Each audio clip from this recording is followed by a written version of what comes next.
আজকের মাধ্যমিক বাংলা পরীক্ষার প্রশ্নপত্রে কোশ্চেন নম্বর একে এখানে বলে যে সঠিক উত্তরটি নির্বাচন করো। তো কোশ্চেন নম্বর একের 1 নম্বরে যে কোশ্চেনটি আছে, রাবণ ইন্দ্রজিৎকে রামচন্দ্রের সঙ্গে যুদ্ধ করার কোন সময় নির্দেশ করেছিলেন? সঠিক উত্তর হয়ে যাবে গ প্রভাতে। নেক্সট কোশ্চেন নম্বর 2, বিখ্যাত লেখক শৈলজানন্দের ফাউন্টেন পেনের সংগ্রহ ছিল। সঠিক উত্তর হয়ে যাবে খ 2 ডজন।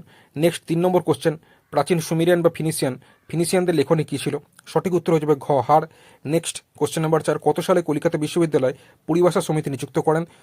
খ 1936 সালে হয়ে যাবে সঠিক উত্তর। নেক্সট কোশ্চেন নম্বর 5, বাক্যের অর্থবোধের জন্য পরস্পরের সঙ্গে সম্বন্ধযুক্ত পদগুলি যখন ঠিকঠাক বসে তখন তাকে বলে? ক যোগ্যতা হয়ে যাবে সঠিক উত্তর। নেক্সট কোশ্চেন নম্বর 6, আবার তোরা মানুষ বাক্যটি গ অনুজ্ঞাসূচক বাক্য হয়ে যাবে সঠিক উত্তর। 7 নম্বর কোশ্চেন, ভাব বাচ্চা প্রাধান্য পায়, সঠিক উত্তর হয়ে যাবে ঘ ক্রিয়ার ভাব। নেক্সট 8 নম্বর কোশ্চেন, আমি তোমাকে বইটি দিলাম, এটি কোন বাচ্চার উদাহরণ? সঠিক উত্তর হয়ে যাবে ক কর্তৃবাচ্যের উদাহরণ। নেক্সট অনুসর্গ প্রধান কারক হলো, সঠিক উত্তর হয়ে যাবে খ 3 প্রকার।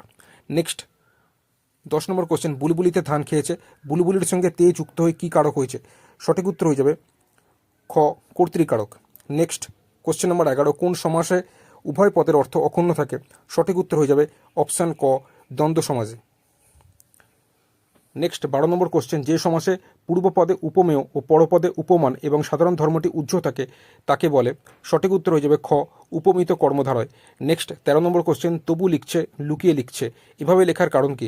সঠিক উত্তর হয়ে যাবে গ যেন নেশায় পেয়েছে।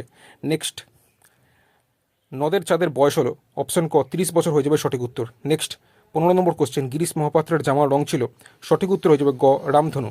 নেক্সট 16 নম্বর কোশ্চেন, আফ্রিকা কবিতায় আদিম যুগ ছিল, সঠিক উত্তর হয়ে যাবে এখানে খ উদ্ভ্রান্ত। নেক্সট বহু যত্নের চিকিৎসিতে পঞ্চকন্যা পাইলা চেতন, কতক্ষণ চিকিৎসা করা হয়েছিল? সঠিক উত্তর হয়ে যাবে খ 4 দণ্ড। এবার এখানে যে কোশ্চেন নম্বর 2 এর যে কোশ্চেনগুলো আছে এগুলো তোমরা দেখতে থাকো, ঠিক আছে? তারপর এখানে 3 নম্বর যে কোশ্চেনগুলো আছে এগুলো তোমরা দেখে নাও। তারপর এখানে দেখতে পাচ্ছ যে 4 নম্বর, এখানে আছে 5 নম্বর কোশ্চেন, এখানে 6 নম্বর কোশ্চেন, এগুলো তোমরা সব দেখতে পারো। আচ্ছা 7 নম্বর কোশ্চেনটা তোমরা দেখে নাও, 8 নম্বর কোশ্চেনটাও দেখে নাও, 9 নম্বর কোশ্চেন দেখে নাও তোমরা, 10 নম্বর কোশ্চেনটাও এখান থেকে তোমরা দেখে নাও।